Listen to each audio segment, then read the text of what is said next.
You're listening to ThunderQuack Podcast Network.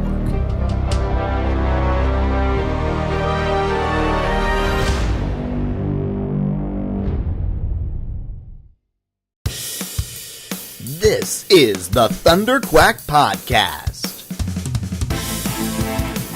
the official podcast of ThunderQuack Podcast Network, where anything can happen. So strap yourselves in and hold on to your butts. It's ThunderQuack time! Hello and welcome to the ThunderQuack Podcast Network Infinity War Spoilercast. I am your host, Michael Cohen, for this Spoilercast, and I've got three guests joining me. I've got Amanda Konkin from Quiver the Green Arrow Podcast. Hi. I've got Kurtis Findlay from the Epic Marvel Podcast. That's me. Hello, everyone. And Tim Geraci from Star Wars The Saga Continues. Hey, what's up, everybody? This is going to be a good one. Yeah, wow, man. Okay, so here's the deal. I am overwhelmingly underprepared for this spoiler cast because I wouldn't expect anything less, though, Mike. But the thing is, like, I don't even know how to tackle this movie because this is not, like, here's the biggest thing. Warning, okay? If you're listening to this and you have not seen Avengers Infinity War, go away. You are not allowed to listen to this until you have watched Avengers Infinity War. That being said, I don't think that there's anybody within our sphere of folks and our listeners that hasn't seen. I mean, like, come on, you guys know the deal. It's a spoiler cast. We're gonna get into the nitty gritty, and there's no warning here. Like, after this point, like, we are into spoilers, no holds barred. Everything is fair game. And so you've been warned. That's it. That's the end of the warning. And now we're gonna get into the spoilers. This movie is, like, unrelenting, and it follows zero standard structure, and it's just, it is the most beautiful, complete and utter mess that I've ever seen on screen. By all accounts, it shouldn't work, and yet it is everything that we were asking for. There's nothing else like it. There's no other movie in existence. There isn't really. The only other thing that comes anywhere near what Infinity War is doing so well was the DC CW crossover from last year. That's the only thing in my mind that can even come close to it that isn't an actual comic book. But, like, when we're talking about on-screen storytelling, I just can't think of anything else. The only other thing then this is not a real thing, but if anybody remembers the Saturday morning cartoon special when they did, like, the Kurtis, you'll know what I'm talking about. They did the Dare drug awareness. That had, like, All-Stars to the rescue. There you go, Cartoon All-Stars to the rescue. It had the Ninja Turtles, it had the Smurfs, it had a bunch of Disney Afternoon characters, it had Garfield, Slimer from the Ghostbusters, Looney Tunes. Alvin and the Chipmunks. It was unbelievable, and it was all about not smoking the marijuana. Because, you know, if you smoke even one tiny little puff of weed, your entire life is over. This is the height of the war on drugs. That was an ambitious crossover. That was pretty intense, but It was a big deal. I remember. It was. Disney Channel's been well known for its crossovers, though, because, like, The Sweet Life of Hannah Montana or whatever that crossover was, and TGIF did lots of awesome crossovers. So this is definitely the best superhero. Sweet Life and Wizards of Waverly Place and Hannah Montana all crossed over together. That is correct. It was pretty epic. That's a fair point. So Disney's got a little bit of experience with this, I guess. Yeah, they were testing the groundwork. But Anytime man, it's more than two shows, it's impressive. Yes. That's the thing, right? And with this movie, so the way I've been describing it to people is that it is 3 third acts happening simultaneously. It's the third act of Thor, like the Thor trilogy. So it's sort of like if you take all of that whole story, Thor's third act is the Stormbreaker storyline, and then him fighting alongside the Avengers. It is the third act of the Avengers films, split into two because you've got Iron Man, Spider-Man, and Doctor Strange, and then you've got Captain America, Black Widow, everybody else. Let's just say everybody else because it's a big group. And then it's the third act of Guardians of the Galaxy.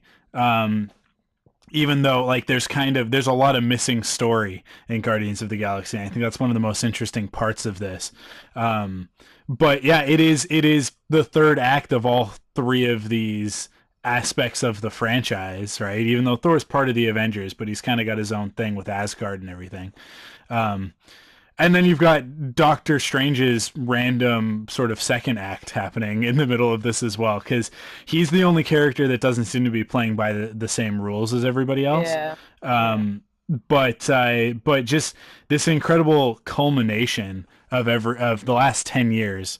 And I think the thing that I just need to say before we get into it and I start asking you guys what you thought is that I cannot believe, and I don't think that anybody could have imagined, not even the most hardcore of the hardcore Marvel fan could have imagined we would be here, but more importantly, that 10 years ago it started with Iron Man of all characters. I mean, like that fact, as somebody who's been a pretty hardcore Marvel fan most of my life, it comes and goes depending on how great the comics and the TV shows are, but really for the majority of my life being hardcore and really like into, not just into the like the Spider-Man, Wolverine, X-Men sort of stuff, but also into some of the crazier things, and a lot of it coming from Curtis, you're gonna remember this, Tim, you probably will too, the collectible cards from the 80s and 90s. Yep. I mean, like, it's so funny when the MCU started and they started bringing in all these characters and they're like Guardians of the Galaxy. I'm like,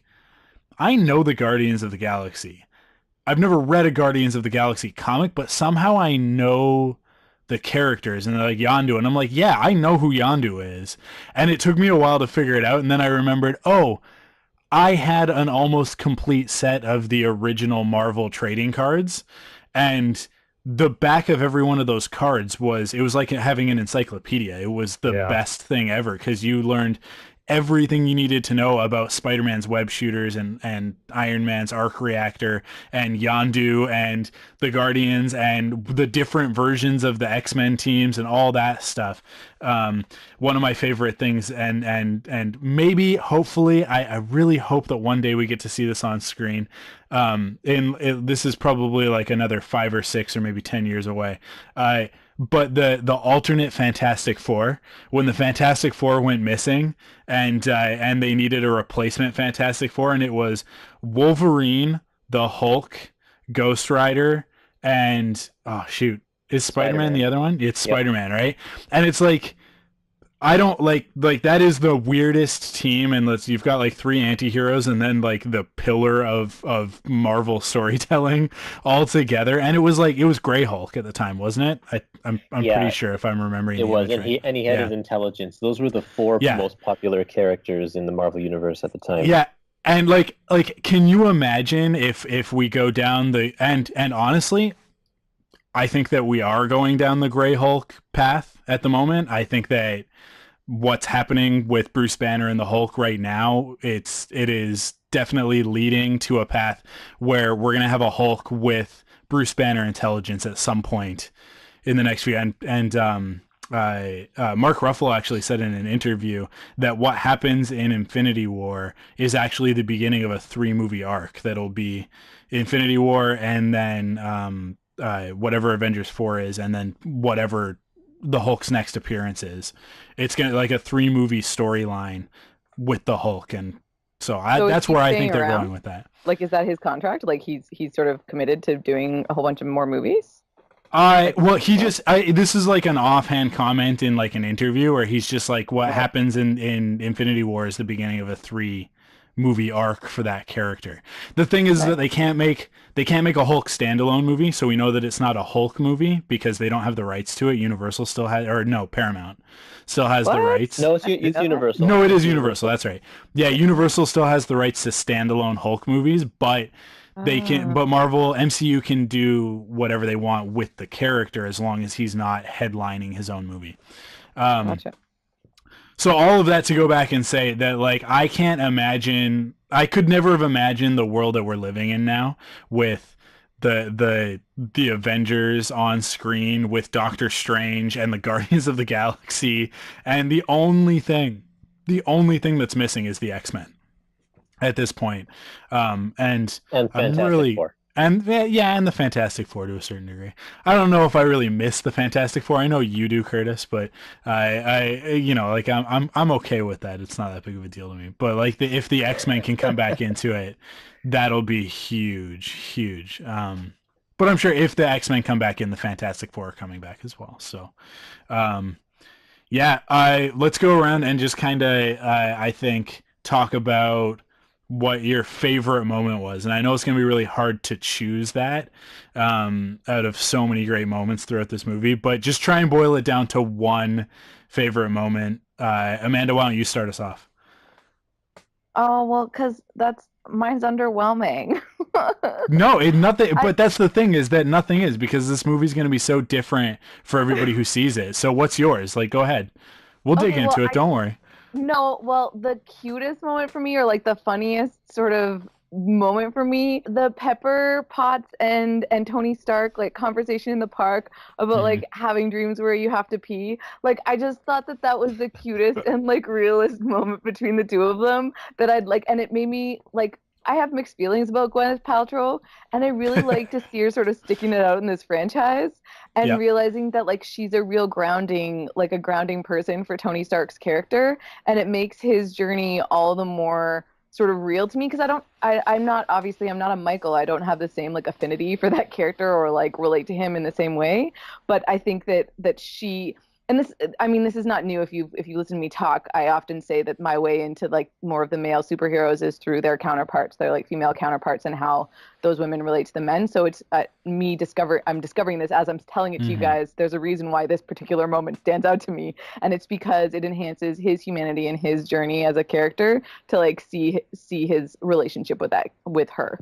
And so I just really it was just like a cute way to start everything. And of course, obviously, it's half animated, like everything is CG and it's all beautiful and wonderful and big explosions and big fight scenes and everything is awesome. But that was like my favorite character moment, I think, between the two of them. So see, you say underwhelming, and I think that you started in a great place, because what you're talking about, the fact that it's grounding the character, and it's really setting up where Tony is at. He is post Civil War, trying to stay out of it, and I think that that's what we saw in Homecoming as well, in Spider-Man Homecoming. We didn't really see Tony Stark doing anything as Iron Man except when he saves Peter, right? Like that's right, really the only time that we see him being Iron Man. He's really busy off doing all of this other stuff and leading the Avengers from this like CEO type position. And I think that that's why you see his relationship with Pepper be like repaired at the end of Spider-Man Homecoming, because you see that Tony is moving into being a different type of person. But then the one thing that's going to pull him away from that's powerful enough and scary enough for him to say, no, I have to do this, is this threat that he's been preparing for, right? I mean, like, that is his story since Avengers has been, they're gonna come back, and when they come back, we have to be ready, we have to be prepared.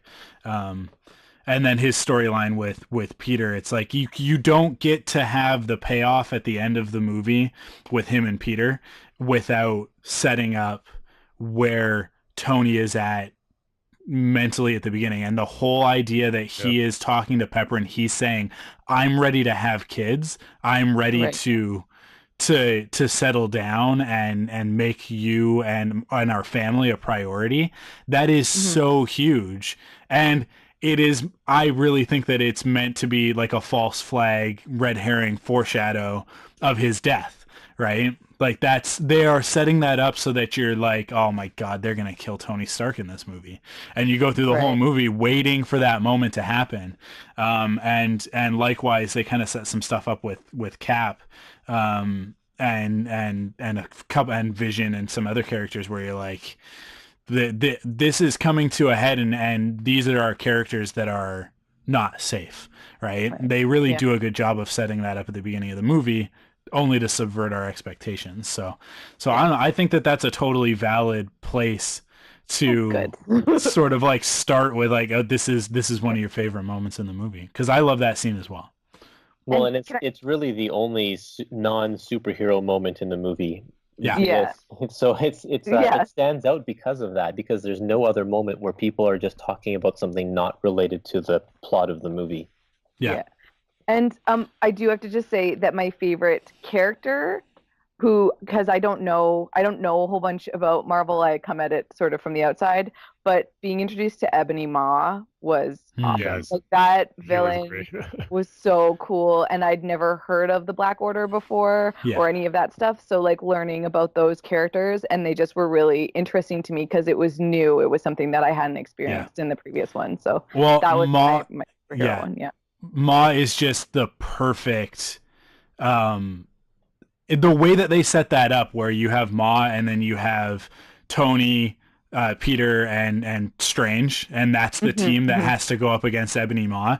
It's like, because Ebony Maw is kind of like the perfect counterpoint to Iron Man and Doctor Strange, right? He's methodical and scientific, but there's also like a mystical aspect to what he does, and so it's just this kind of perfect. And that voice, I love the risk they took with his voice of making him kind of squeaky almost. Like he kind of has like a you expect him to like be pushing up his glasses, nerdy type of voice. And one of my favorite jokes, if not my favorite joke in the entire movie, is when Iron Man calls him Squidward. It's just like, oh my God, big laugh. Yeah, it's such a good Iron Man quip. I loved it. I love it when Iron Man uses a pop culture reference to demean the villain without them understanding what he's talking about. Like, it's because it's sort of one of his signatures, right? And yeah, I love that moment. Yeah. Kurtis, what was your favorite moment from the movie? Just before that, I just want to ask, are we going to have a special section dedicated to any Easter eggs, or should I just kind of bring them up as they come up in conversation here? We can just bring them up as they come up, I think, yeah. Okay, so relating to what Amanda was saying, the child, Tony dreams about having a child and naming the child Morgan. And in the comics, Tony has a cousin named Morgan Stark, who ultimately becomes the villain Ultimo. So I don't know if that's a foreshadow of the future or not, but that's something there. And Ebony Maw, this was my introduction to him too, because I don't follow any of the new comics, and all of the Black Order, they're fairly new characters. But I have seen the scene where Ebony Maw has all of those kind of light daggers or whatever they are, and they're jabbing into Doctor Strange. Like, that's a scene right out of one of the newer issues of Doctor Strange. Cool. So that's kind of cool that they did that too. My favorite moment, it's Gamora's whole arc with like her relationship with Thanos. They nailed that completely. It's exactly how they relate to each other in the comics. It's played out really, really well. I thought it was a great arc for her character. Mm-hmm. Yeah, I mean, that brings up the point that I think a lot of people are coming to this realization that the movie is not. It might be called Avengers Infinity War, but it is not their movie. They are all supporting characters in Thanos' movie. Yes. And Thanos' connection to Gamora is so important. Obviously, I mean, like the whole thing with the Soul Stone. Sorry, go ahead. I have a question about that for serious though. Like nobody was supposed to believe that he didn't love her, right? Like that whole speech where she's going on about like how he doesn't love anything. It's like obvious from the moment they get there that she's gonna die. Is it not? Oh Am I just yeah. crazy? Were they trying to like shove some like pathos down our throats or something? Or No, I think. Sorry, go Uh, ahead, Tim. No, I just think probably since Guardians 1 up until now, we would assume that, yeah, Thanos doesn't love anyone, like not Gamora. Even though we did get a hint of it in Guardians saying, we yeah. lost my favorite daughter, Gamora. But I think the first moment, for me anyway, during Infinity War, where I got a hint as far as, there might actually be something to their relationship where he actually loves her was when she thought she killed him on Nowhere. And Oh we yeah. got that emotional moment between them too. And then as it was going on, I kind of started to piece them together like you did. That yeah, I could kind of see where this road's going to lead for her. Yeah. I think that moment is meant to be the point where it turns and we take Thanos from being a cartoon villain who just wants to like his motivation is just I'm gonna end half of life because in the comics his motivations are much more self-serving. They're not as altruistic as they play out in the film because in the comics it is all honestly it's about impressing a girl. It's all like he is in love with death and death takes the form of a woman and Thanos like developed this relationship with death as a child or not I don't know if it was necessarily a child but when he was young and like he's been courting death literally his entire life. And that's why that line in at the end of the first Avengers when the Alexis Denisov's character, I can't remember that character's name. I can never remember that character's name. The weird like 8-fingered guy that's always talking The to Loki. other or the one or the Yeah, wide the or other. That's what it is. Other. He says to challenge them is to court death itself, and that's when Thanos turns and smiles, right? So that like I thought that's what they were gonna do, like that was going to, and the whole movie I'm waiting and waiting and waiting for the reveal of death personified, and for us to get that moment, and we never got it in the movie, which I thought was really interesting. But and I think it worked better for Thanos in the end. Yeah, oh no, like what they did was a better choice, right? Yep. And having it really be this story about family as twisted as Thanos and his perception of that is, that's really what it's about. That's what the focus of the whole thing is. It's that the Avengers are a family and the split family that needs to come back together in order to save everybody and and Thor has lost his entire family, right? He's lost everything. So like when he and Thanos, it stands to reason that the two of them are kind of the ultimate showdown in this story because they've both lost everything, but through that loss gained unimaginable power, right? Like so that's why Thor is the only one who can actually go toe to toe with Thanos in this film thematically, right? But going back to Curtis's point about like the Gamora arc, it is just that moment when he's making that speech and he's or when Gamora's making that speech and sort of like saying like you don't love anything, you don't love anyone, you're totally selfish and that performance from a CG character, obviously performance captured from Josh Brolin, but it's that is one of the most powerful performances in any of these movies, and I think like that's the point, right? We're not supposed to doubt it. It's not supposed to be a twist. It's supposed to be a painful, slow burn realization of like, no, he obviously loves Gamora. I mean, like the stuff, Tim, what you said about what happens on Nowhere, I think that's sort of our foreshadowing of it. Like, because in that moment we realize that Gamora actually does have some sort of weird, twisted father-daughter love relationship with Thanos, as much as she wants to see him dead to save the entire universe. She's still he raised her, so there's still they have moments obviously that of it's a complex relationship, right? So we know that, but then in that scene we see, oh, it's reciprocated on Thanos' side. He doesn't objectify her. She's not a possession. He really truly cares about Gamora, and she is the only thing that he cares about, and that's that's the important part. And we speculated and speculated and speculated where the Soul Stone would be. Is it under Wakanda? Is it connected to the vibranium and the heart-shaped flower or heart-shaped herb? And like where is the Soul Stone gonna come up? And none of us could have ever predicted this, the way it playing out this way. But yeah, no, it was a good choice. But it's so organic to the story that, like, we know where every other stone is. This movie is about the final, most powerful, most difficult to obtain Infinity Stone. And that is like that moment is such a good moment. Red Skull. Yes. Okay. Oh my God. What an awesome surprise that was. So you guys know that that's not Hugo Weaving, right? That's I didn't realize that when I was watching it. I thought it was Hugo Weaving, but it's a different. I was surprised to it's a learn different actor, yeah. And he's well known. I can't remember his name right now, but he's well known for impressions.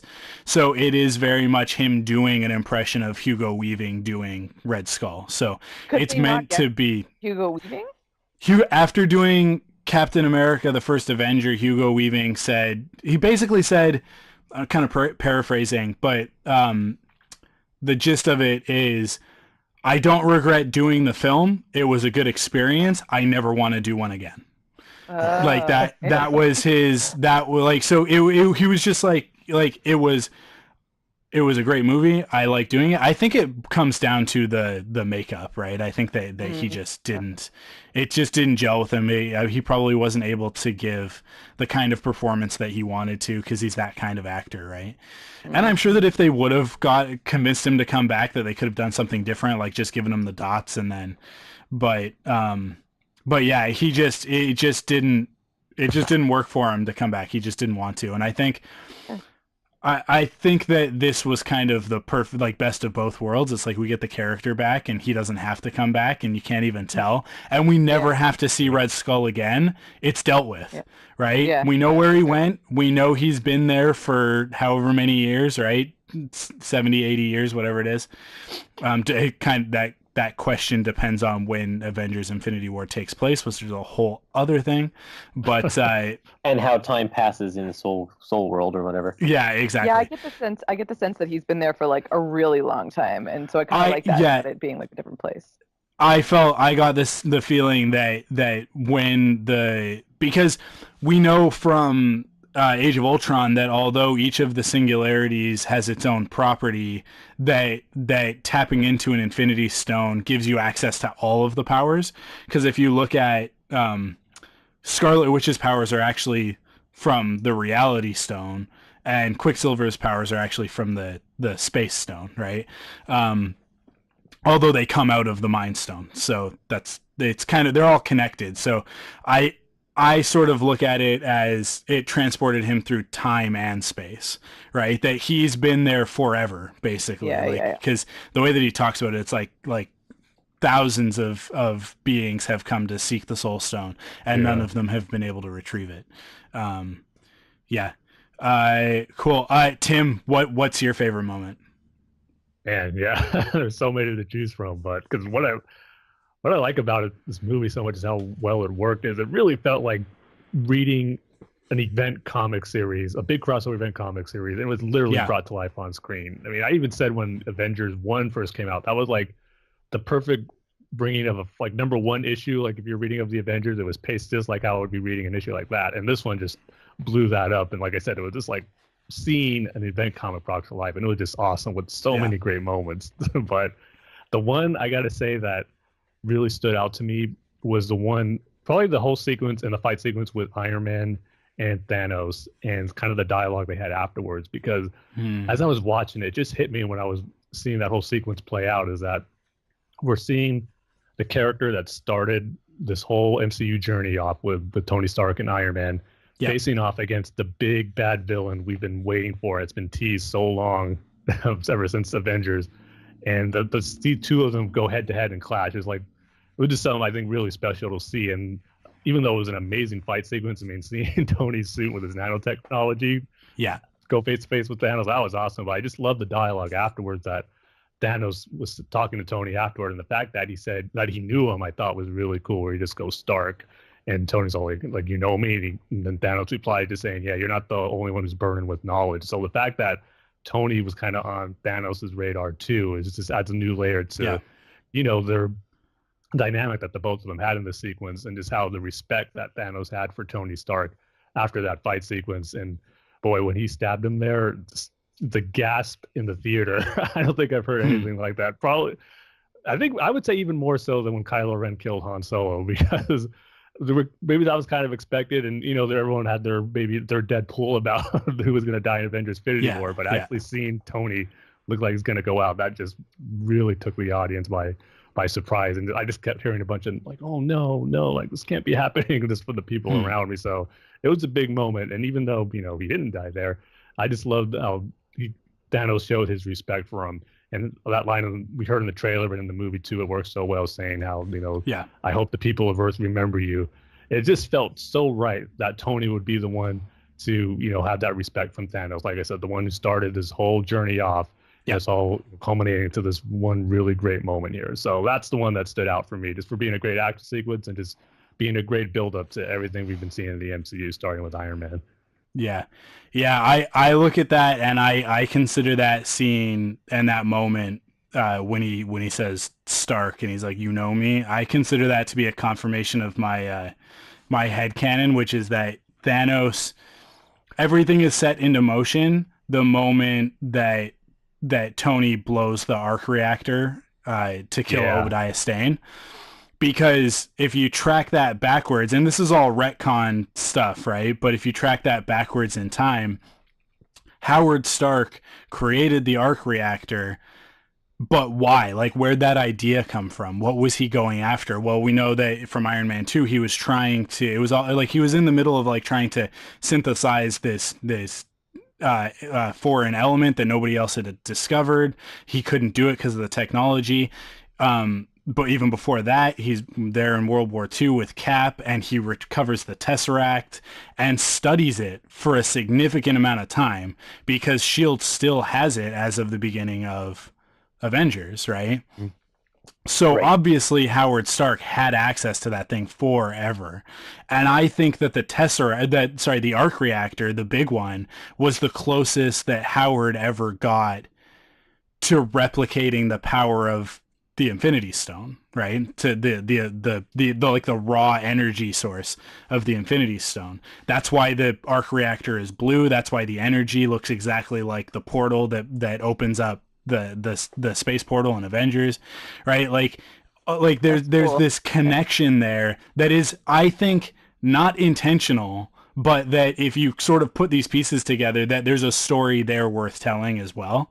And so to me, it's like that arc reactor exploding and shooting up into space was an event big enough to make a blip on Thanos' radar. And that's when he puts into motion the plot of Avengers, right? So like within a couple of years of that, he's sending Loki with the Mind Stone to retrieve the Tesseract, because otherwise how does he know that the Tesseract is there, right? It's been just sort of like the Tesseract doesn't do anything, right, other than the moment with Red Skull. It never activates between, as far as we know, between Captain America and Avengers.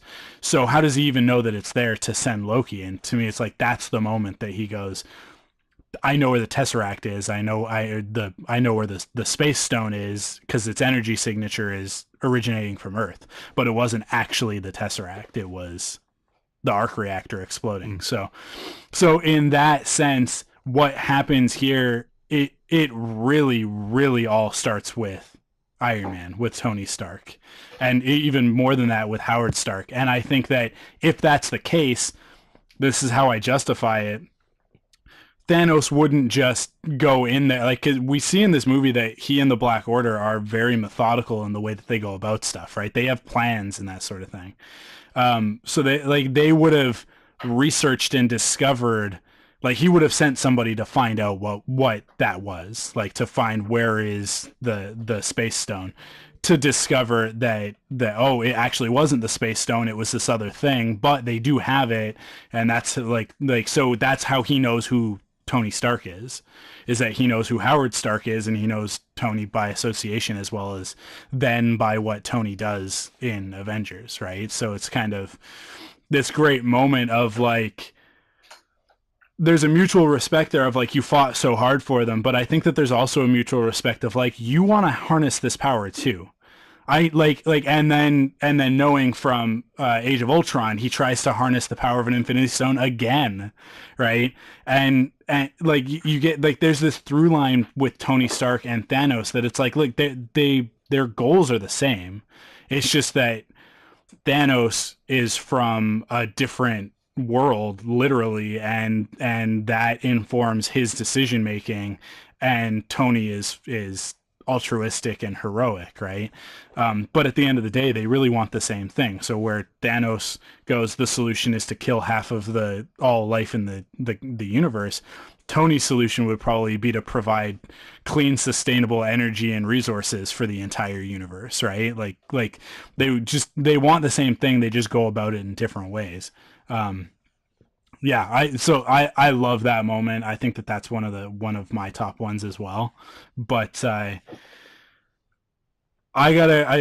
have to say that my favorite moment is just the end of the movie. From the moment of Thor coming at Thanos, and Thanos shooting him with the full force of the Infinity Gauntlet, and he just chucks Stormbreaker, and Stormbreaker cuts through it and into Thanos. And then Thanos has, I think, one of the best lines in this movie and the entire MCU. You should have gone for the head, right? And then he snaps his fingers, and then everything that happens after that, culminating in the death of Peter Parker. Now, this is the thing, is that these deaths, although they are shocking, they aren't, I wouldn't consider them to be like devastating, because, like, Spider-Man's got a 3-picture deal. He's coming back. His movie's already scheduled for July 5th, 2019. Like, they're going to film that movie. Spider-Man's going to be fine. But the thing about that is that even though the character is going, they're going to, whatever happens in Avengers 4, it'll reset things, whatever. And there will probably be consequences to that. But some of these characters we know are coming back. We know Black Panther is coming back. We know the Guardians are going to be fine because they've got a movie set as well, right, for 2020. So, like, those stakes are kind of on shaky ground. But the stakes in that moment that are real to me is the way that those deaths affect the characters that are left behind. Yeah. So Okoye's response is devastating because she's sworn to protect the king, and here's this thing that she's fought as hard as she can fight, and it seems like they might actually win this thing, and then it's just gone, and he just disappears, and there's nothing she can do about it. It's completely outside of her capability to deal with. And then Cap and Bucky, right? It's like, although we don't get to, I don't know that we really got to sort of linger on Cap for long enough in this movie for me to really feel like he had a great story. It's one of my only complaints, I think. But even still, like, just thinking about that, it's like everything that he's gone through, Bucky is finally back. He's restored. They're fighting alongside each other with everybody else. There's no conflict there anymore. And then what happens? He loses Bucky in this moment. And then the most devastating one is the fulfillment of Tony's worst nightmare. Everything that he goes through, his whole arc in Spider-Man Homecoming, the worst scenario happens, and that's this 15-year-old kid dying in his arms, and it's his fault, right? Like, that's it, at least as he sees it, right? It's his fault. And when Peter is like, Mr. Stark, I don't feel so good. And he collapses in his arms and he's like, I don't want to go. I don't want, and it's everybody else goes out in like this, what's happening to me? I don't know what's happening to me. Like somebody do something. I need help. Right. But with Peter, it's not like he's not as heroic as Spider-Man is. He's just a kid, like a child, 15 years old, right? Maybe 16 at this point. Maybe he just got his driver's license, and here he is just disappearing in Tony's arms, and he gets the longest death of So- all of the characters, and it's just like it is heart-wreshing. See, And I don't know. Carry on, but no, go ahead. I mean, like I've said what I need to say. This is going to be the first sort of like critical turn in this podcast, because I have to say that almost ruined the whole movie for me. It was so heavy-handed and just like predictable and annoying that it like bothered me. I'm rolling my eyes as you're saying all these great things Oh. about Peter Parker's death, that I'm So- just like, ugh. But you don't connect with Tony Stark. Like that's the thing. Is that exactly it's what not it is. Yeah, that's because it's exactly- not about, and this is what I keep saying to everybody, it's not about Spider-Man dying. Spider-Man's about- not dead. I know. Yeah. It's about how that affects Tony Stark. And it's like this is everything, like everything that he did in Iron Man 3 and Avengers and Civil War and Spider-Man Homecoming. Every time we've seen him since the events of Avengers, this is his worst nightmare. It's happening. Right? Yeah, but they're like spoon feeding it to you instead of like letting it like wash over him. Like we get it. Like that's I the thing didn't. that That's bothers not me, what I but, felt. like, I thought that it really- was a really. I felt like it was a really genuine and a really earned moment. But it has to, like the thing is that you have to have carried it through from Spider-Man Homecoming into Infinity War, and Spider-Man Homecoming is the last movie that I watched from start to finish before going into Infinity War. So it's like I was just right there watching Spider-Man Homecoming going like, this is my favorite movie in the MCU. Which like this is the first time I'm saying that, because I always say Iron Man 3 because Iron Man's my favorite character. But like watching through the entire MCU, which I did from January until the release of Infinity War, I watched every single one of the movies again. Watching Spider-Man Homecoming last week, I was like, this is my favorite movie in the MCU, and it's because it is both a Spider-Man movie, and if you're following the threads from all of the MCU, it's also an Iron Man movie, and it's actually a really important movie for his storyline, because I think that what happens with him and Peter in that story is what gets him to the point where he's able to say at the beginning of the movie to Pepper, like, I'm ready to have kids, because he's sort of testing out being a dad on Peter, right? And he's like becoming a father figure there, and he's going like, I can correct the mistakes of my past through this, right? Yeah, I think that's true, but I agree also with Amanda that it was just drawn out, because all of the other characters who turn to dust just do it quickly, but then for some reason Peter and Tony get to have a conversation before he turns to dust. He could have just turned to Tony saying, I don't feel well or something, and then turn and then get all of the same sort of emotional reaction from Tony after Peter dies. And I think that was it just I do think that one was a little bit on the cheesy side there. Oh, And see, I loved it. My thing too goes from like, and I mean, I'm a Doctor Who fan, if you know this about me, obviously, but like the most iconic thing in Doctor Who is David Tennant's I don't want to go, like his like line when his like last episode, and it was just basically that was earned because you care about the Doctor and he's talking to himself, whereas this seemed like a Doctor Who moment, but like for Tony, and so it wasn't that moment like what you're saying exactly. It's not about Peter Parker, it's about Tony Stark in that moment, and so I thought that they like it was too much about Peter Parker in that moment because of how they like made him do this whole speech thing. And that's my thing, is that I think it just undermined the gravitas of that, because I did care just more about how Tony reacted to it. And like there's power in using quick moments. Like that's what I think hit so much about the other deaths, is that like and I don't know, Captain America was one of my favorite parts of the movie, and because I have a connection to him in the way that you connect to Tony, but like his through line of his movies, seeing Bucky disappear in that instant and us getting like the wave of emotion wash over him was like such a powerful thing to me that like that's why I thought that it was just the Peter Parker moment didn't work for me, is because I think that there was something like it was just misconstrued emotion or like energy that I was meant to focus. I wanted to focus on Tony instead. So that's all. It's the Doctor Who part of me where all I could think of in that moment was that particular like moment of Doctor Who. So I think I felt more emotion when Rocket saw Groot disappear. Oh yeah. Than when Tony saw Peter Parker disappear. Yeah, and that's because they weren't trying to make us feel something. And so that's the thing for me, is that in a movie that like honestly, there was no plot in this movie. It was just a fun, roaring good time, right? Yeah, it's the third act of a bunch of other stories. Exactly. It doesn't have its own story. Exactly. Yeah. And so it was the one time where they kind of were like, here, but we'll give you this particular moment. And they like made us focus on it in a way that just seemed incongruous with how everybody else was like, how the rest of the story kind of was moving.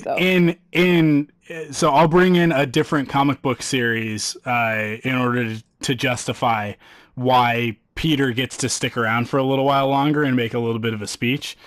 And it's Fables, right? Like, it's out of all of these characters, who is actually like the most powerful, and if we're going to talk in like a meta narrative, the most powerful character in the entire MCU right now is Spider-Man, because Spider-Man is the most recognizable Marvel character in the world, right? Like it's Spider-Man. Spider-Man is the Marvel universe.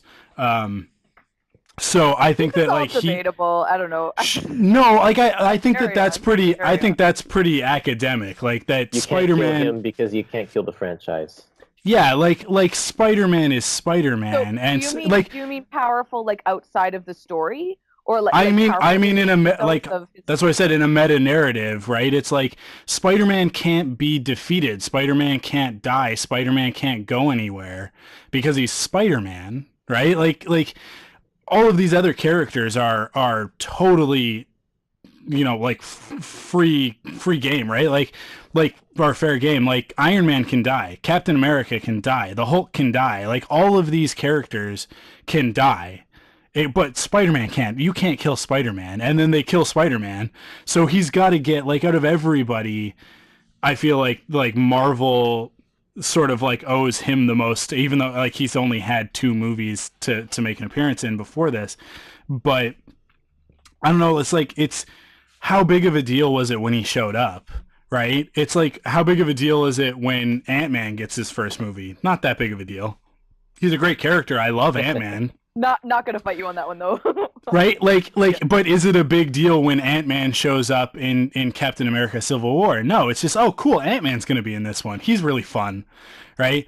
But when we saw that trailer and it was like, Spider-Man's legit gonna be in this movie, and look at his suit, he looks like Spider-Man, he is Spider-Man, he's a 15-year-old kid, this is the real Spider-Man on screen, finally. It's not a 40-year-old guy pretending to be a teenager. It's not a British guy doing a bad American accent. It's a British kid doing a really good American accent.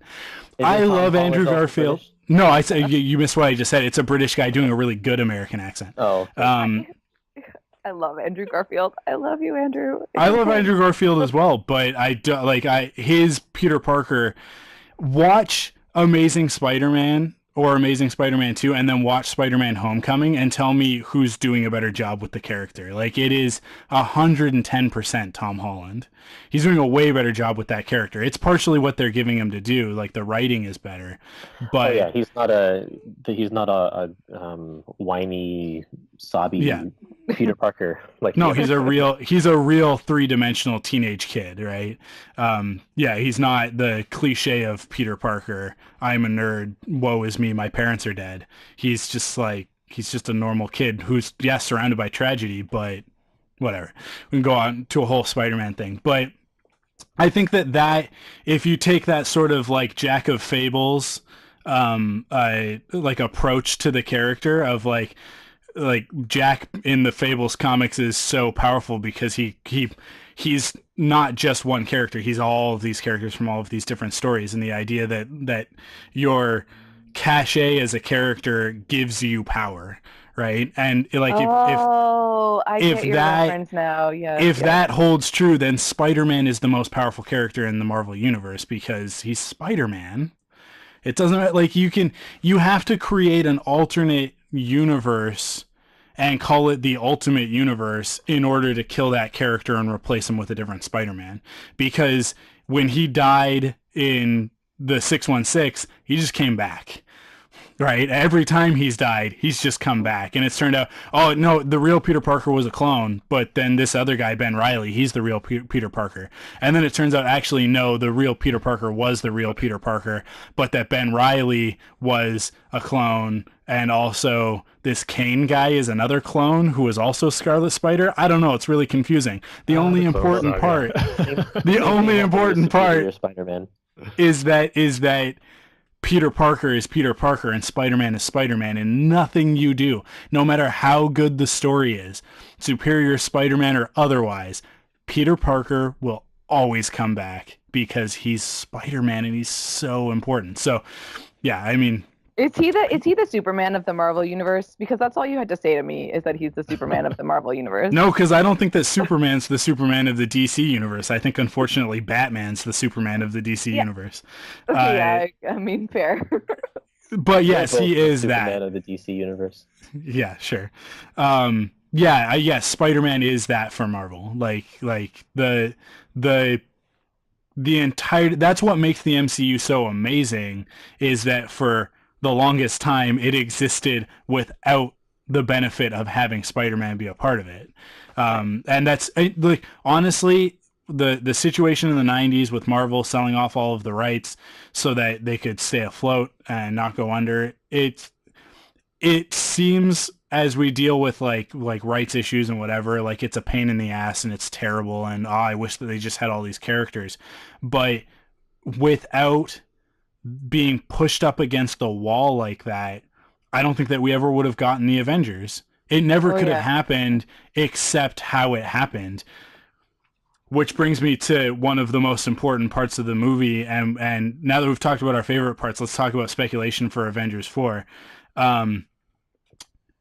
This is the way that it has to happen, right? And that's MVP for Infinity War, I think, goes to Doctor Strange, and I'm interested to see if anybody will argue with me on this, but he sacrifices everything. He sacrifices all of those people. He sacrifices himself because he knows he's gone through the timeline, and he knows that the way it plays out is the way it has to play out in order for everybody's lives to be saved ultimately, because Doctor Strange, as always, is playing the long game. Everybody else is in the here and now trying to deal with the threat in front of them. But Doctor Strange, even before this movie starts, is dealing with threats 100 years from now that people don't even know exist, right? Like, that's Doctor Strange's trade. Like, that's Doctor Strange's secret. He's always fighting.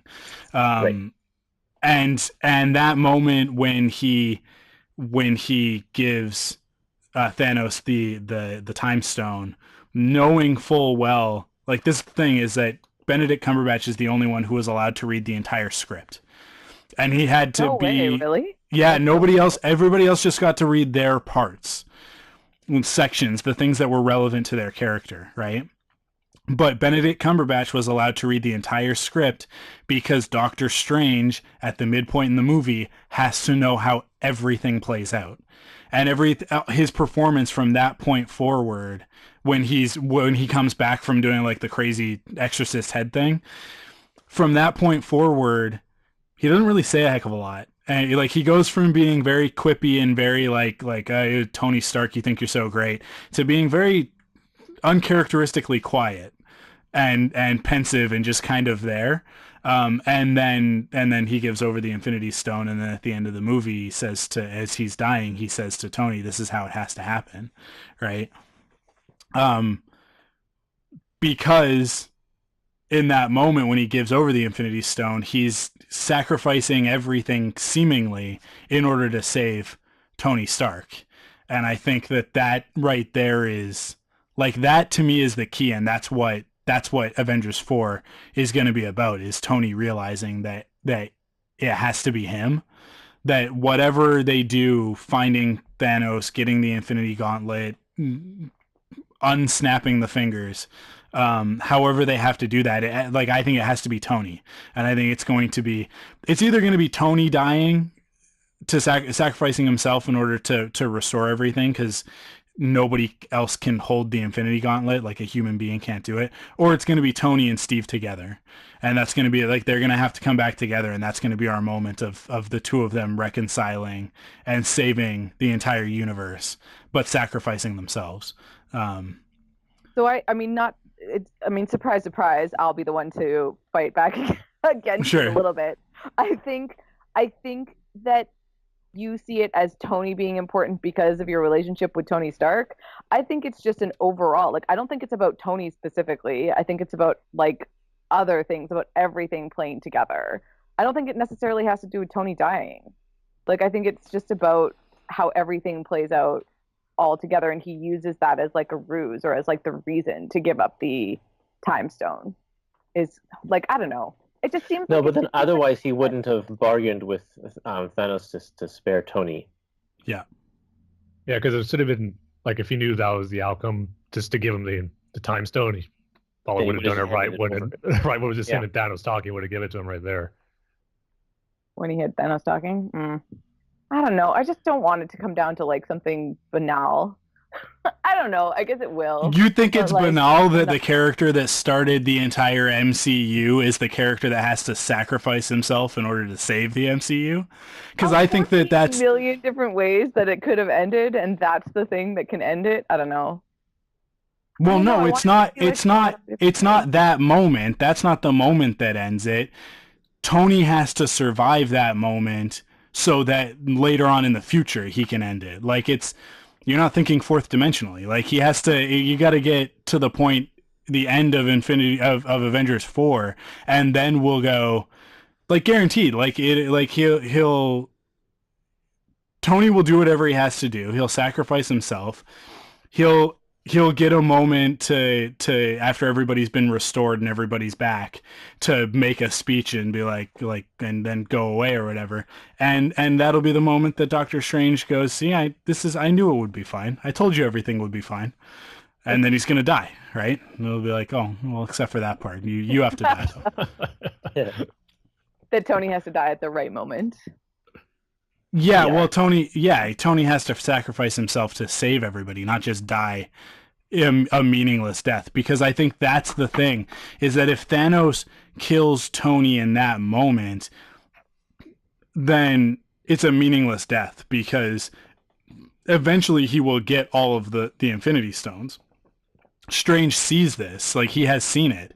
No matter what he does, Thanos has every other stone. He can't be stopped, right? He has to get all of the stones. It has to play out. And then Tony is going to be the only one, I think, that can figure it out. That can. And I think that it relates back to what I was saying before about the fact that Tony and Thanos, they're kind of kindred spirits in a weird way. And I think, like, that's the thing, is that, like, Cap could never be the one to figure this out, because Cap doesn't think in that, like, global. Cap thinks in a very personal here and now. I have to throw myself on the grenade, right? Mm-hmm. And it goes back to Avengers. Like, it's like, when Cap's like, "Oh, you wouldn't sacrifice yourself," and he's like, I'd find another way, right? Like, I would build something, I would create something, and you always got an answer. And it's like, that's the thing, is that Tony does always have an answer, and he's the one who has to figure this out. And I think, like, that's the thing. That's why he has to be spared. He has to be saved in that moment. Because it's gonna come down to Tony Stark, his ingenuity, thinking out of the box, and being connected to the Infinity Stones already. I mean, if anybody else has knowledge of how they work, it's gonna be him. Oh yeah. So here's like a posit question. Do you think that he would have got the Mind Stone had he not had the Time Stone first? Or is it necessary for him to get the Time Stone before he gets the Mind Stone in order to get all of them?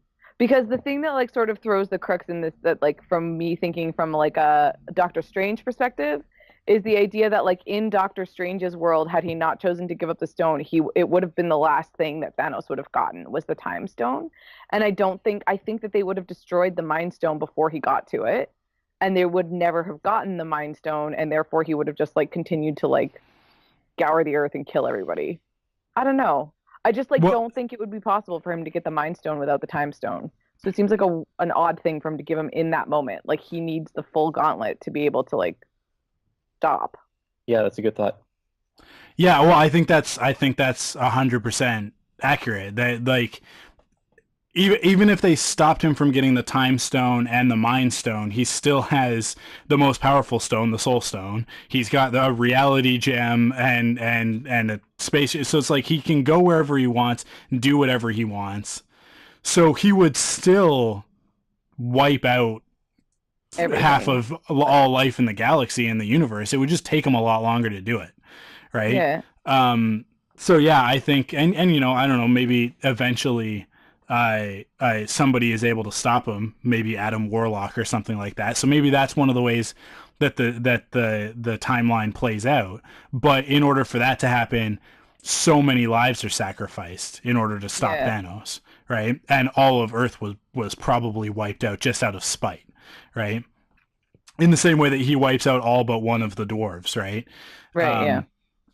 So yeah, like I think that Strange looks at it and because Doctor Strange isn't just protecting the Earth, he's protecting the realm that the Earth is in, like the dimension that the Earth occupies.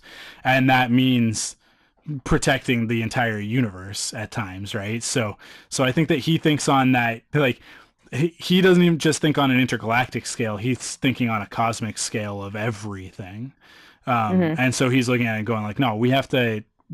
The only way to stop Thanos ultimately is to allow him to think he's won, right? Is allowing him to get what he wants and then undoing what he did with the stones. And if you destroy the Mind Gem, you can never undo what he did, right? Yeah. You need all of them in order to undo.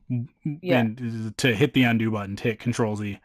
Right. So exactly. And there is another gauntlet in that forage, hey? Like that's what they were showing us, or was that just a mold for a gauntlet? Or did they make like another gauntlet?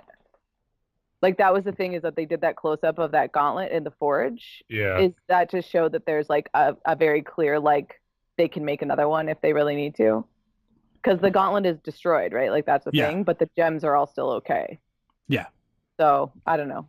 It's interesting. It's an interesting thing that I think, that the only way to stop it is, see, this is my thing, is that like, sure, it's about Tony, but in my opinion, it's actually that the only thing that can stop the Infinity, like the thing that he did, is for somebody else to also wield the Infinity Glove and like snap their fingers and undo it. So like the idea of like him needing all the gems as being the important thing in that moment, and that's why the Time Stone gets given before the Mind Stone, because I think it's like integral that like the Time Stone gets given before the Mind Stone, otherwise they won't get the Mind Stone. And I think that that's just an important part of it. So I don't know. In the comics, Thanos is over and over again through the times that he's appeared, he's always achieved his goal like this, but has left things in place so that he himself can be undone. And he does it sometimes it's subconsciously, but he always does that because he never actually wants to achieve the end goal. Like once he gets there, he's not satisfied. So he leaves himself a way to undo the mess. And it always happens. So I'm expecting something like that to happen here too, because I think that especially at the end of this movie, after he's sacrificed the one thing that he loves, he sits down and he's satisfied, but you get a sense that like, what does he do now? Like now there's nowhere to go from here. So does he really want to hold on to that that power? now that it's not useful to him anymore. Yeah, well, I think Curtis, you bring up a good point because whether subconsciously or consciously, Thanos leaving an opportunity for everything to be undone and for he got to accomplish what he set out to accomplish, and so he can finally rest, right? Like that's what that last scene is about with him. Yeah. Just sitting and smiling, right? This like look of peace. He's like, I did it. I finally did it. Like I saw this through, and it's almost like because he did it once, even if it's undone, he can still go, I did it. I can die, right? Like whatever, however they defeat him, however they kill him, he can be like, it doesn't matter. I accomplished what I set to accomplish. Like I could see them killing Thanos in the first act of Avengers 4. Right? Like Captain Marvel shows up, they get their posse together, they go after him with a plan to kill Thanos and get the gems back. And he doesn't even put up a fight. He just he kind of fakes it and then just lets them kill him and goes, go ahead, undo it. I did what I needed to do. I can now die at peace. But subconsciously he's going like, yes, go ahead, undo what I did, bring Gamora back, because it's his one regret, right? Is that in order to achieve the goal that he set out to accomplish long before he found Gamora was to lose the only thing that's ever mattered to him other than his quest, right? So it's like he's built in a back door so that although Gamora dies, she'll be fine, and he knows that, and his fatherly instinct is like, although I had to kill her, she's gonna be okay because it's all gonna get undone anyways, right? So like you said, whether it's conscious or subconscious, I think that's an interesting element that they could play with. Because I think they gotta bring Gamora back. I don't think that Guardians works without that character. So. Oh yeah, and I have like a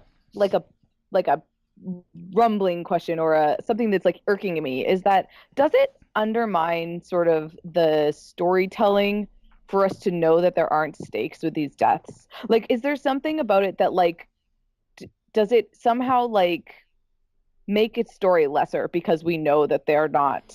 Like, I know you talked about this a little bit at the beginning, Mike, that you think it's about how everybody reacts to the deaths, but also there's something a little bit cheap about knowing that these characters have movies coming after, and it's what is the point of holding us in limbo for 2 years when we know stuff is going to get resolved? And we talk about this on Arrow a lot too, about the idea of there's just nobody's death can be cured, so what does anything matter?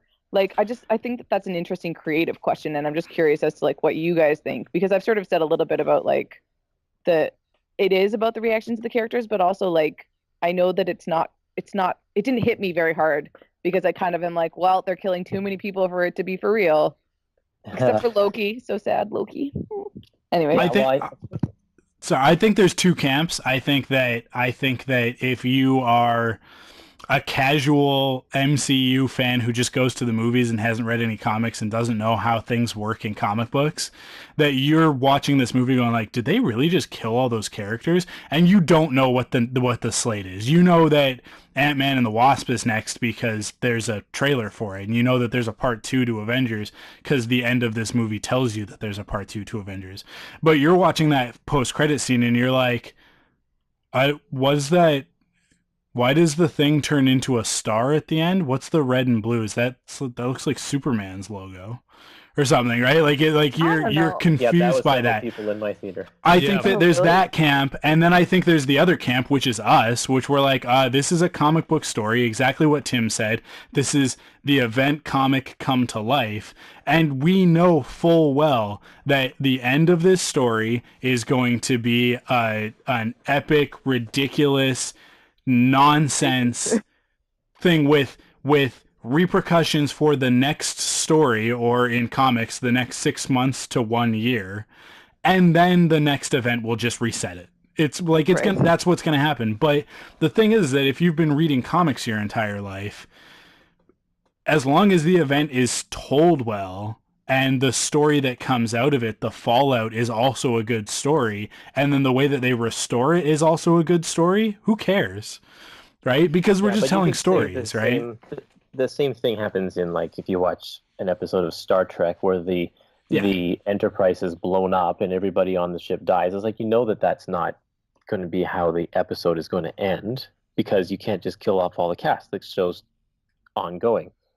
But the story's still interesting, and you're still compelled to see how they get out of the situation that they're in. And, like, I'm a Walking Dead fan, and I have been since the beginning. And, like, there's no danger to 3 of the main characters because they're so popular and they're never going to die, except apparently one of them did in this season. Oh, careful. But I haven't seen the newest season, so I can't. Oh, okay. But it's like it's the same thing. I still want to see how they're going to get out of the predicament that the writers have put them in. Right. Yeah, going back to what you were saying, Mike, about how general audiences would view it, I saw firsthand of that on my second viewing. I was sitting next to a little boy, maybe about 9 or 10 years old, and he was just like going through a bunch of different emotions throughout this movie. There you go. At the point where Scarlet Witch was trying to destroy the Mind Stone from Vision, and she finally did it. The relief that little kid had was like, he just goes, yes, she did. Oh, yes, thank goodness. And then once everyone started disappearing and turning to dust, he was just like, what just happened? I can't believe this is the worst thing ever now. And there's a phrase in comics, and I think this might be attributed to Stan Lee. Curtis, you'll probably know this. Every comic is somebody's first comic, right? Yeah. And, like, that's the thing is that although that's a Jim Shooter. Okay, there you go. Yeah, and that is the thing about these, and it's something that I say about Star Wars all the time, is that the 40-year-old Star Wars fans are all upset and butthurt about Luke Skywalker in The Last Jedi, but the kids whose first movie was The Force Awakens, they're okay, I don't even know like who Luke Skywalker is. Yeah. Right? And it's like the perspective is like, go back, and it's like if you saw the prequels first and then you watch A New Hope, you're like, Obi-Wan Kenobi goes out like a punk. Right? And it's like the same thing. So it's like it's that matter of, to quote my favorite quote of all quotes, many of the truths we cling to depend greatly on our own point of view, right? Oh, that's the greatest. It like that is kind of the thing, is that these movies, from the perspective that we watch them, if you can shut off the meta narrative part of your brain for a bit and just enjoy the story that you're being told, some stuff might be predictable, some stuff might be a twist. I'm personally of the mind that like, I don't know, I get kind of tired of everything needing to be a twist, everything needing to be unexpected. I like it when a story can catch me by surprise, because obviously we watch a lot of media and discuss it ad nauseum. So it is difficult to catch me by surprise, just because of the wealth of knowledge that I have from watching a million TV shows and reading a million comics and playing a million video games, etc. Right? Mm-hmm. But when a story is told predictably but told well, that's just as satisfying to me as when I'm, knocked off my seat, sort of thing. So I don't know, there's kind of both ways to look at it, and it's both are valid, but I think that some people want the sensational twist ending. They don't want it to be predictable. They want to be surprised at all costs. And it's like, well, I could tell you a surprising story, but it's probably just going to make no sense. Like, I don't know, Star Trek Into Darkness, right? Like, Star Trek Into Darkness absolutely has a twist in it. Granted, it's a twist we all saw coming because it kind of had to be that story. But it also, like the plot really doesn't make a lot of sense for it. It's like, why pretending all this stuff? Like, it's so stupid, all set up just to have a twist, right? And it's like, what's the M. Night Shyamalan movie where the twist is that it's the plants, it's the trees that are killing everybody, right? It's The Happening. The Happening, yeah. It's like, that's a twist. I didn't see that coming. Granted, I've never actually watched the movie, but it's Mark Wahlberg. It's terrible, terrible movie. I don't need to watch it to know that. But the twist is that, the thing that's killing everybody mystically is pollen. So the trees are sick and tired of us cutting them down, so they've decided to kill all of the humans, right? Like, That's a twist. That is 100% bona fide twist. That's a That's the stupid plot. movie I and would say that's not the twist. That's the plot of the show. Is that no, they're, but like, you go through the whole movie not knowing what it is, and in the last like 5 minutes they're like, it turns out it's the trees. Like yeah. it's meant to be a twist. You're supposed to think that it's some like metaphysical something. It's like, no, this is a tale about recycling, right? And it's like that's stupid. That's dumb. So that's what I'm saying. It's like neither one is good or bad. All that matters is that you tell a cool story. And for those of us who've been around the block about a million times, especially like with these specific characters, like I know for Kurtis, this must just be like Kurtis is Doctor Strange. He's seen a 14 million iterations of how this story can play out. And he's going like, yeah, I kind of see where this is going, right? But it's like it doesn't take the joy out of watching it. It's the first time we get to see it on screen, right? And I didn't know like where they were going to end the movie. The way they ended was just fantastic. Yeah, because a typical movie like this would be like, okay, sure, he gets it, and then they all have to rally together to solve the problem and restore everything like that.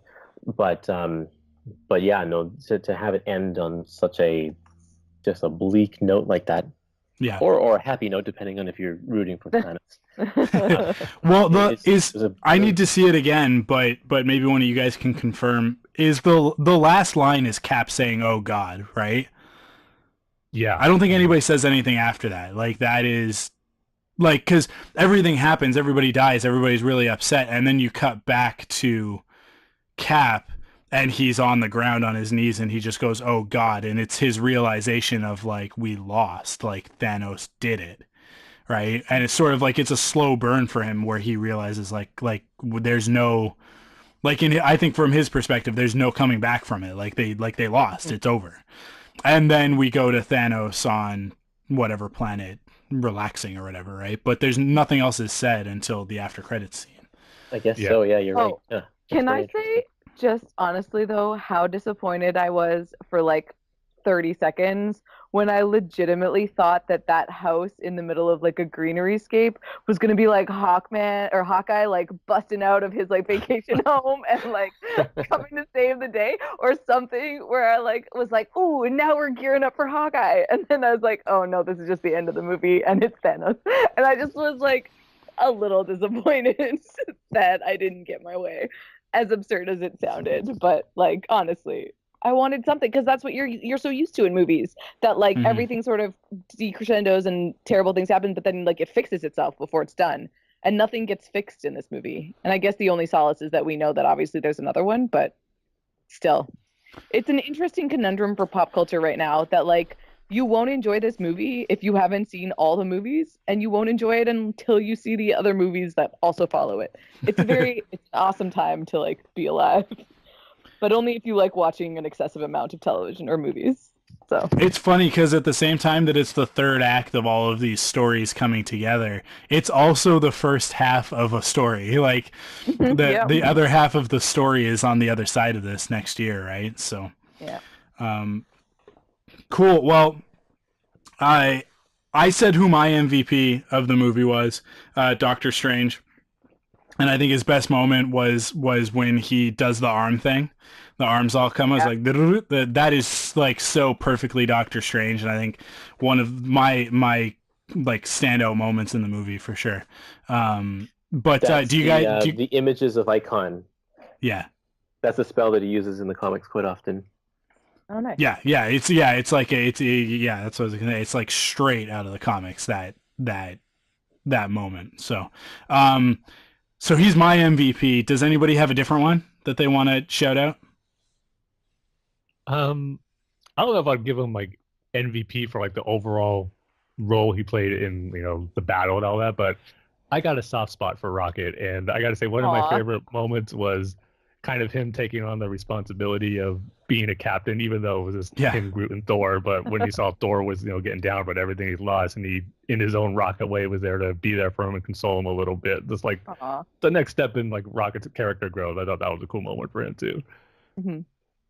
Yeah, great growth from his storyline in Guardians of the Galaxy 2, Yeah. right?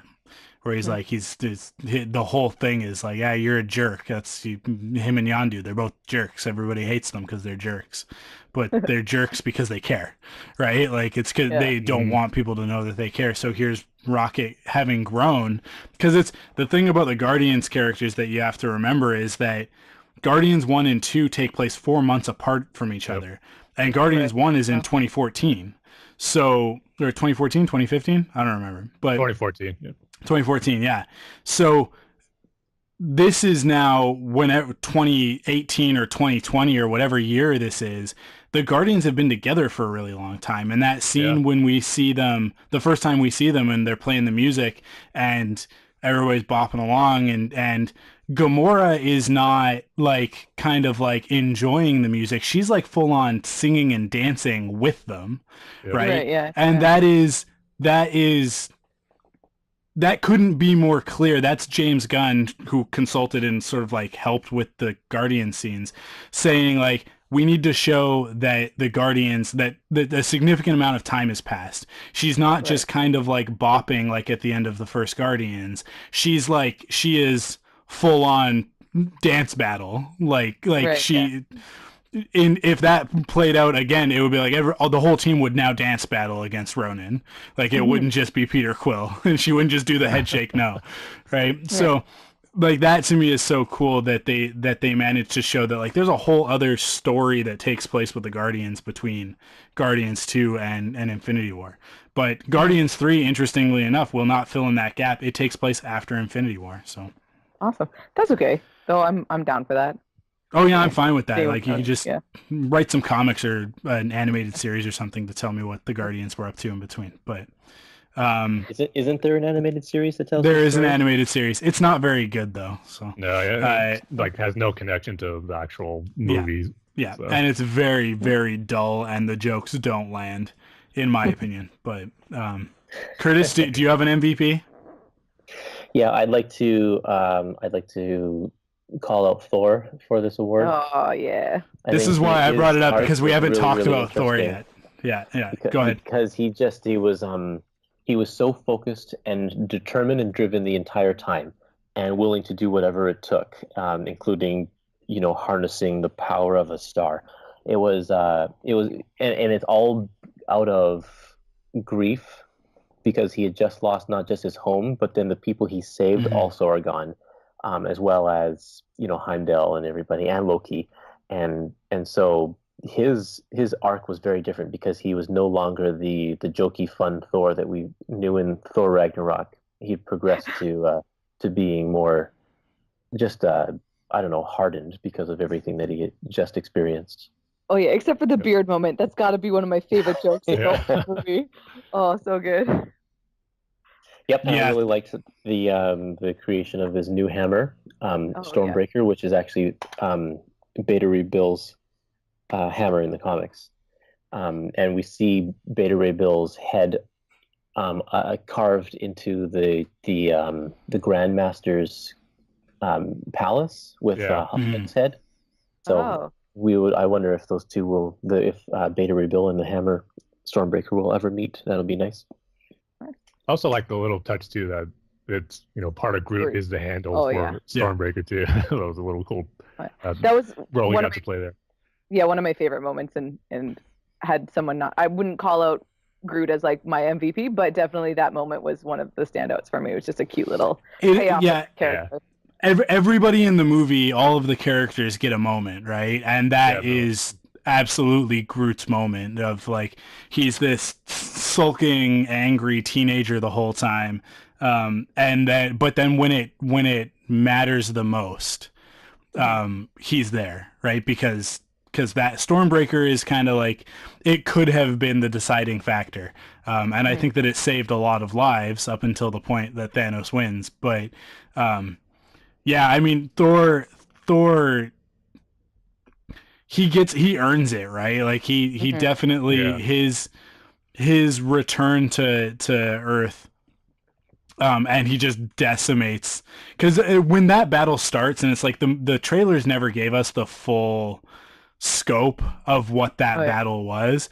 And then when we finally start to see just how many of these things there are, and just how overwhelmed the Avengers and Wakanda are going to be, the whole time I'm going like, how are they going to get out of this? I don't see any way out of this. Like, how do we get to the other stuff in the trailer in the jungle that we've seen? This is insane. And then Thor comes out and just like wrecks shop, and he just decimates those things. And he's just so incredibly powerful. But the great thing about that is that it's not like they just gave him an upgrade. It's not like Tony just built a new suit, right? Right, yeah. Thor had to go literally through hell and back in order to get to this place with his character, and in order to achieve this power level and truly become a god, to become the Allfather, because that's what he is now, right? He's the king of Asgard, so he's taken up that role. I'm bummed that they got rid of the eye patch, because I thought that was a cool connection to, like, when he becomes Odin, the moment that he loses his eye. But the fact that it is some other guy's eye that Rocket stole, and when he pops it in, he's like, oh, I would have washed that before I had to stick that up, smuggle that thing out. It's so good. I don't know if you take sort of each part of this story and you break it off into separate segments and into their own movies, I feel like, as much as I want to say that Iron Man, Spider-Man, and Doctor Strange is the best movie, I want to be like, that's the best story. I don't think it is. I think from start to finish, the Thor's storyline is the best. Unless if we're not counting Thanos, I guess. But of the Avengers, of our main heroes, that is the best storyline, start to finish. I think that he goes through such a great journey to create Stormbreaker and then save the day, and just so good. Well, and like you said, I think that Captain America, he didn't get much to say in this movie at all. No. I think his storyline is really coming up in the next movie. There must be something for him to do, because he really didn't do a whole lot in this one. Yeah. Plus, and I was really surprised that he and Tony didn't speak at all in this movie at all. That's great, though. Yeah. I loved that, because it doesn't break anything from previously. Like, I don't know, it just like makes sense that they wouldn't have talked to each other after the fallout from Civil War. So it was an interesting way to deal with that by not dealing with it, I thought. Right. In like an odd way. However, I do have to question why on earth Tony would have Steve's... No, not that Tony would have Steve's cell phone, but why would Steve still, if he's on the run from S.H.I.E.L.D. and from the law, why would he still have his own active cell phone with his original phone number in it? No, it's not his original. That phone at the end of Civil War, Cap sends that phone to Tony.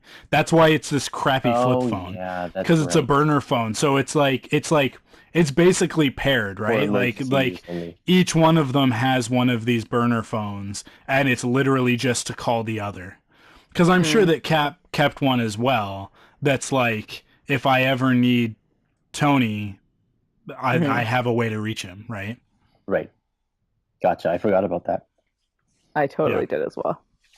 I'll give my MVPs now. If that's go ahead. It wouldn't be a podcast with me if I didn't shout out to the ladies. Awesome fight between so when they're fighting, what's her name? Proxima Midnight, I guess. Yeah. And then you've got, what is it? Okoye and Black Widow. Black Widow. Not so Black Widow and Scarlet Witch, and just like in that ditch, and just what a fun fight that was. I don't know. I just think it was like a great pair up between all of them, and just, I don't know. It also is nice to me that Black Widow can sort of hold her own. Like Black Widow and Okoye are just sort of people, right? And for them to be able to fight somebody and sort of, you know, they're not going to win until Scarlet Witch is there, but they're not like dying immediately, which is kind of cool. So I don't know. I just thought it was a cool moment for them all to have. And I really did like whoever that, like, Proxima Midnight girl or whatever. She's a cool, she didn't do like a ton in the film, but it was a cool character. So that was my my moment, and I guess those people deserve a shout out from me for being kick-ass ladies. So I love Okoye's line like a little bit before that when Scarlet Witch first joined the battles to get rid of those like spiked vehicles. Like, how come she wasn't here the whole time? yeah, that is good. Yeah. Cool. Well, I don't know. I think that we've covered it pretty thoroughly. We've gone on for about an hour and a half, so I think that's a pretty decent spoiler cast. I think this is the thing about Infinity War is that we're going to be talking about this movie until the next one. Yeah, definitely. But I'm glad that it's out of the way now, because now we get to focus on two things. We get to focus on, I'm just talking about Marvel, because we're going to focus on everything. We've got Deadpool coming up next. We'll probably have a spoiler cast for that. And then obviously we have Solo coming up at the end of May. At which point we will actually have two spoiler casts. So I stay tuned to our Star Wars channels on Rebel Cells and Star Wars: The Saga Continues, because it's Star Wars, and Star Wars is kind of the biggest deal around here at ThunderQuack, just because you've got me and Matt and Tim and Kyle and Paul. The Star Wars hosts outnumber the rest of the network, I think. So almost. That's probably not accurate, actually. But so we'll have two for that. One that'll be a spoiler cast for everybody, and one that'll be an exclusive spoiler cast just for Patreon supporters. Same as we do with every Star Wars movie. We did that with The Force Awakens. We did it with The Last Jedi, Rogue One. So cool. But the next Marvel movie is Ant-Man and the Wasp, which I'm super excited about. The poster that they just released as we're recording this today, and a new trailer dropping tomorrow. So I'm really excited about that. Yep. Can I just say that when the first movie came out, after the first movie came out, my idea for a sequel was to have have Hawkeye be a major guest star, kind of like how Hulk was in Thor Ragnarok, because there's a period of time where Hawkeye starts using Pym's formula for growth and takes on the superhero name Goliath.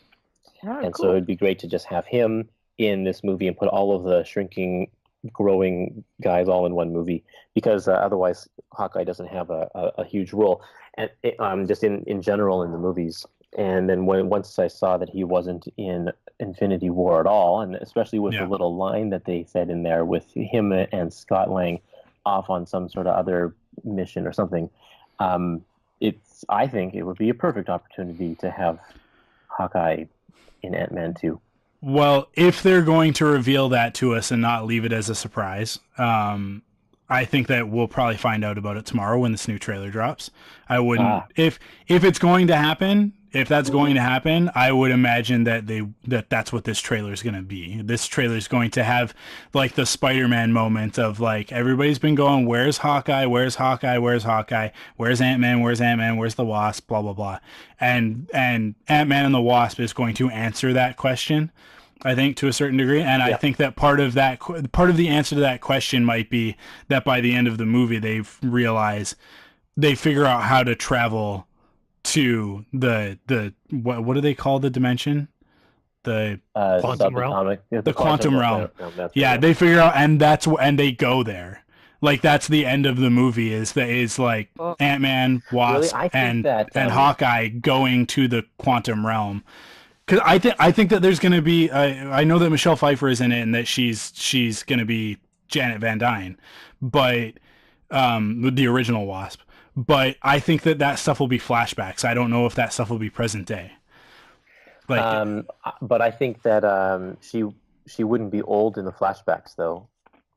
Yeah, because she'd be younger. I don't know. I'm excited to see her character. Like, I think that the post-credit scene in Ant-Man and Wasp is going to be Wasp turning into ash, disappearing. Oh yeah, 100%. Yeah, 100%. Yeah. There's no way that's not the end. And I would like to see the end of Agents of S.H.I.E.L.D. this season. I'd like to see half the team turn to ash there as well. Yeah, I'm dying to see how they're gonna fit that into this season. Like how they're gonna deal with what happened in Infinity War, because they can't ignore it. It's like it's too big not to. Yeah. Cool. And then the next movie after Ant-Man and Wasp, which we haven't seen anything from yet, is Captain Marvel. And the only on screen, like the only official on screen reference to Captain Marvel we've gotten thus far is in fact the post-credit scene of Infinity War. So Pager, yeah, the pager, which is a great thing because it's going to be the 90s, prequel. So I'm very excited for Captain Marvel as well. Very excited for a female superhero to finally be leading their own MCU film. Although the Wasp gets the distinction of being the first one to get a title, name.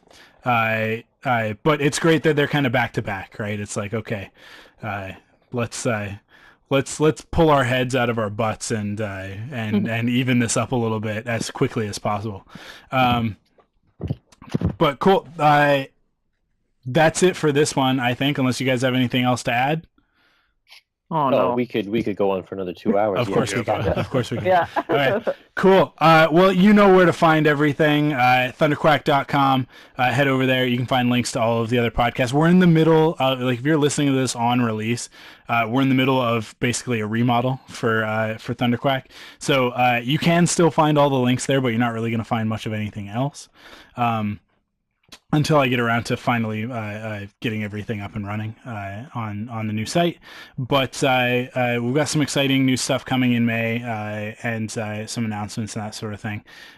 So stay tuned for that. But well, like I said, we'll be back with a couple more spoiler casts in May for Deadpool and Solo. And then I don't even know.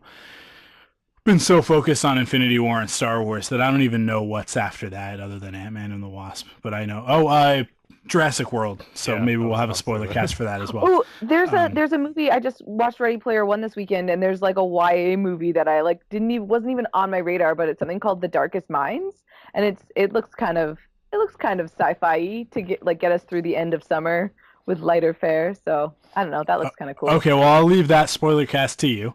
I don't know if it's spoiler cast worthy. It's just you know. It's exciting. Okay. Yeah. Cool. Well, support us on Patreon, patreon.com/ThunderQuack. Go pick up some merch at store.thunderquack.com. Listen to all of our podcasts that we mentioned, quiverpodcast.com, rebelcells.com, StarWarsTSC.com, Epic Marvel. Is it just epicmarvel.com? It's epicmarvelpodcast.com. Epicmarvelpodcast.com. Released an Infinity Gauntlet episode. If you're interested in the comics that this story comes from, you can take a listen to a roundtable discussion about those 6 issues. Awesome. Cool. Well, thank you guys for being with me on this spoiler cast. It was a lot of fun, and I think we covered a lot of really good ground. And we'll see you guys on the next ThunderQuack spoiler cast.